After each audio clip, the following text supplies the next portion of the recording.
turns 2 and 3 here. It's very, very shiny, and you can see Bargwanna's car just ploughing through the standing water. He almost ran out of road on the approach then to turn 4.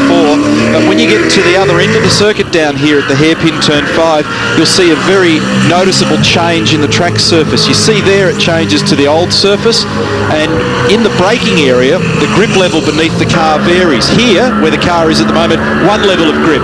Then it's hard on the brakes, and you'll see what I mean in just a moment.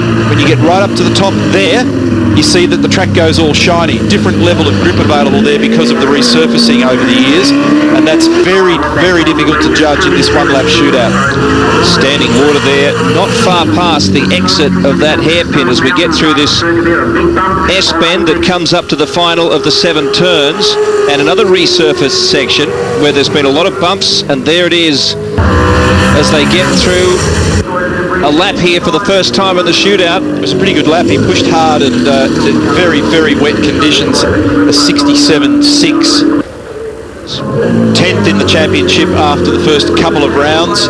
And as Bill pointed out accurately, fastest in session 1 yesterday in lovely conditions here. 4th fastest in session 2, and look at that water.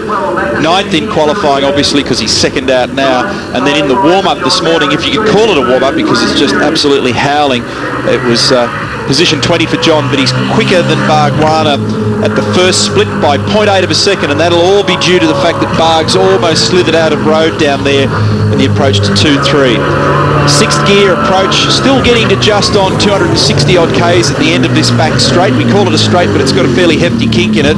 The surface change then to the hairpin. 2nd gear, gentle, gentle, gentle with the throttle now for Bow as he goes 2nd, 3rd, 4th. He probably doesn't hook 5th in these conditions. There's been some resurfacing done here to try and iron out the problem with the bump that everybody talks about, but it hasn't completely solved the problem. And some resurfacing last night in the 2nd split shows that John is up by nearly 1 second over Bargwanna. Shame that he made the mistake down the bottom, and he goes to position 1 with a time of 66.5. Paul Radicic, Triple Eight Racing, 20th in the championship, but that belies the speed that he and his teammate Max Wilson have showed in these cars. And they did some testing since the wet round at Eastern Creek. He made a late charge into the top 10 in qualifying. It was a hectic session, very entertaining in fact, and working hard to now reset the car for these wet conditions. And in the warm-up he was 29th, so that's not going all too well. He was terribly out of shape on the run down to turn 1 then, and the car looked very, very nervous in a spot on the track that you wouldn't expect to see it looking quite so lively. He's down on John by 0.08 at the first split down there at turn 4, and now the run down the back straight. Radicic had a bit of a patchy start to the year so far, but as you said, Bill, he's had some good speed in isolated instances. Listen to the splitter on the front of the car just touching the road. In the wet conditions you can afford, because there's less aero on the car, you can actually lower the ride height, insert your grip. Many of the teams in these heavy wet conditions will have chosen a softer spring combination, loosened up the shock absorbers in both directions on the bump and the rebound side of the cycle, and just generally stood the front tyres up looking for a bigger contact patch on the road, just tried to make the cars a little bit easier to drive for these conditions. And that is a nasty car when it steps sideways like that, but a quick time for Radicic, who was pushing hard. Well, P1. And he's P1 by the head of Bow. 2 10,000ths. That's 5.501 against 5.503. Wilson, remember, tangling with Scaife here down at turn 2 last year in the wet race on the Saturday. Remember in last year's shootout at the equivalent round, we actually ended up cancelling the shootout and reverting to qualifying. But that was because the conditions varied through the shootout, and it was deemed by the clerk of course and Nabesco to have been unfair to other competitors. Up at the first split for Wilson by 0.07 relative to Radicic, his teammate. But I think you'll find that we get consistently average conditions here at the moment, Billy, so I can't imagine that we're going to get anything other than what we've got, and therefore these times will stand. So this is all about sorting out the order of the cars in the first 5 rows for the race this afternoon. Wilson has changed teams a couple of times since joining V8 Supercar racing, strong pedigree in open wheel racing, champ car driver. Big split, up 0.338, nearly 0.4 of a second faster than Paul at that split, and the conditions no less wet, so he's just doing a good job, and maybe he's got his car set a little bit better. Not quite as sideways coming onto the front straight. On the step on the bump there, though, the car jumps away. Now look, he lost time in the last sector, a lot of time. This is the championship leader, Stephen Richards, who has been particularly consistent so far in the first couple of rounds. And look at the Castrol Perkins Commodore out of shape off turn 7. Back to 5th gear, and all the car wouldn't turn in for Richo then in the early part of the corner, but he makes the apex further around, and the thing really snaking. Standing water tends to throw the car to the outside of the road here. What does the first split tell us on the exit of turn 4? And he's up nearly 0.3 of a second on Paul Radisich. Why is Richards so strong in the championship so far? Well, he had a couple of second placings in Adelaide, and then a 4th placing as we look at the footwell cam of Richo heading down the back straight into the braking area.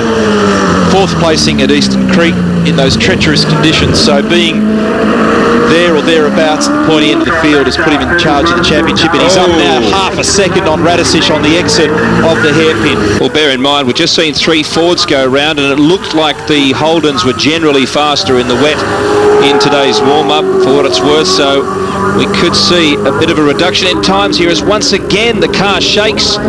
It's almost on the edge of adhesion there, and the quickest time by Richards, but again he, like Wilson, he lost time in that 3rd sector, but he had enough in the bank.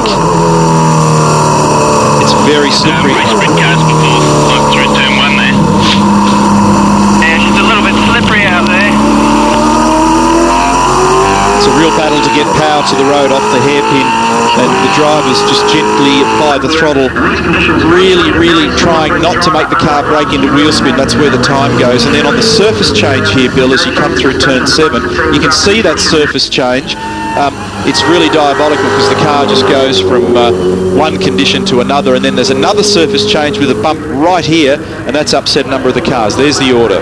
Well, as you can see, our increments don't go beyond the hundreds, and that is why you see 0, 0, and then 0, 0. It is that close at the top, but can this guy shake them up even more? Big reception at every corner for Greg Murphy here in New Zealand. What a busy schedule he's had. Did 19 interviews in 1 hour earlier in the week in Auckland. That just gives you some idea. It's like Mark Webber coming back to Albert Park for the Australian Grand Prix. Everybody wants a piece of him, but can he grab a good piece of Pukekohe here? And I'm talking about traction. Bit of a recovery for him at Eastern Creek in the wet, where he finished 5th. He qualified poorly by his own admission there. He had a 4th and a 9th in Adelaide, and he's in love with this track. He's done a huge number of miles here, as have all the Kiwis.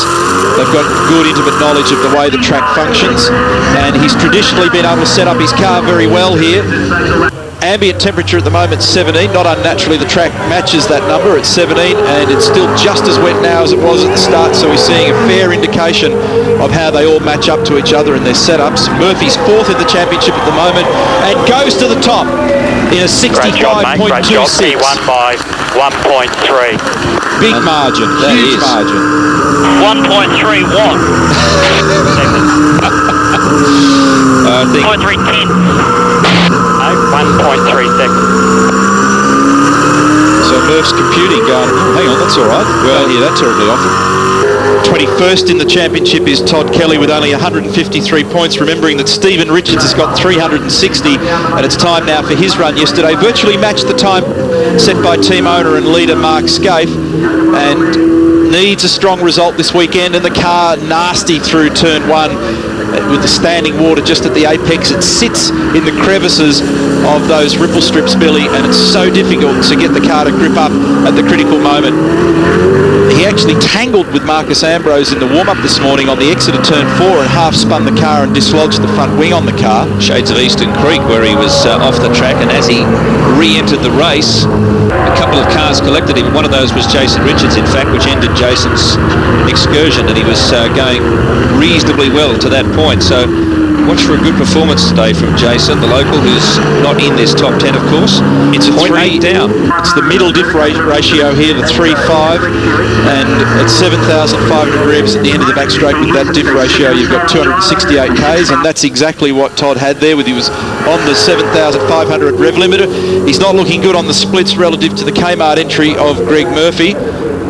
What's it like across the surface change? The car looks pretty stable. He's driven further to the right down there, but he's down the order at 1 minute 6.7 for position number 6 for Todd Kelly. Essentially, Mark's always done pretty well at this track. It's got some characteristics that he likes. Oh, look at the car cross up on the exit of turn 1 in 5th gear. He's always been strong on making sure that he looks after the rear tyres, and that's one thing that you need to do at Pukekohe. That left rear tyre in dry conditions really takes a punishing. At the split to Greg, he's down 0.135 on the exit of turn 4. And so far this weekend, he was second fastest in the first practice session, 11th in the second, third fastest in qualifying, fastest man in this morning's warm-up in conditions almost identical to this. And critical moment for him. He needs to be in the front part of this top 10 in order to try and recover from what's been a patchy start to the championship. He's up at the second split. Oh, that's a massive gain, 0.3 approximately. Basically all down the back straight, so the run onto the back straight and the deep braking at the end of it is what does that, Billy. Did he get good traction out of the hairpin? And what's the car like in this final sector? He's using every last millimetre. He looked pretty good. Scaife to the top at 64.7. Well, awesome lap. That car. Quickest, 104.74 to Mavs 105.26. Well done. Now, last year's champion, Marcus Ambrose, 13th quickest in the warm-up this morning, but he hasn't been out of the top 3 in the 3 dry sessions yesterday. But their cars didn't adapt ideally to the wet conditions at Eastern Creek. Are they any better this weekend? His teammate, Russell Ingall, was pretty speedy in the warm-up this morning, Billy. So they may have found something when it counts. And look at the time in the first split. Up nearly half a second on Mark Scaife in only a couple of 100 metres of racetrack. That is extraordinary, but bear in mind Scaife's best sectors were his last 2, so that'll be interesting. Scaife getting pretty close to the time he set after 15 laps in the warm-up, so that was a very, very good benchmark. There's the surface change. Goes all shiny right when you don't need it to.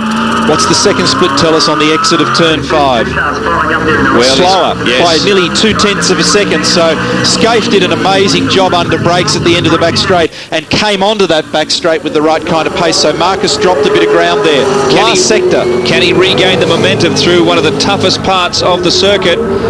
Crossing the start-finish line. Marcus Ambrose is second fastest, and he did pick up some time. Only a fraction in that. Look at that. Games 100 this weekend. P2 there, mate. Good effort. Very good effort. Very smooth, mate. 1 minute 4.7477 for Mark Scaife, 7.517 for Marcus Ambrose. Remember, this guy had 2.5 tenths on the field in the dry and qualifying yesterday. He's our final runner for this top 10 shootout, and he's down nearly 6 tenths of a second. Does he make up any ground in the final sector? Brighty goes to position 4 with a 1 minute 5.7407. Well, the $5,000 pole position check from Munro goes to Mark Scaife, and that is fantastic. Tough conditions out there, though. Well, I can't remember the last, wet weather top 10 we had, and it's bloody wild because you arrive at every corner like a pioneer. You don't know how much grip you've got, and it's a fantastic circuit when it's like that because it's big and fast and flowing, and you've got to use your head, obviously. Feels like it's set in for the weekend. How much have you had to change the car, given that we were in the dry yesterday for qualifying? Well, we haven't had to change it too much, but I don't think there'd be a car in the field that's now a dry car. We've all got wet cars, and our cars responded very well. We were fastest in the warm-up, and we just got to get a reasonable result this weekend, Rusty. We know you've won races here before, but you want to win a round. Good luck this weekend. Thanks, mate. Thank you.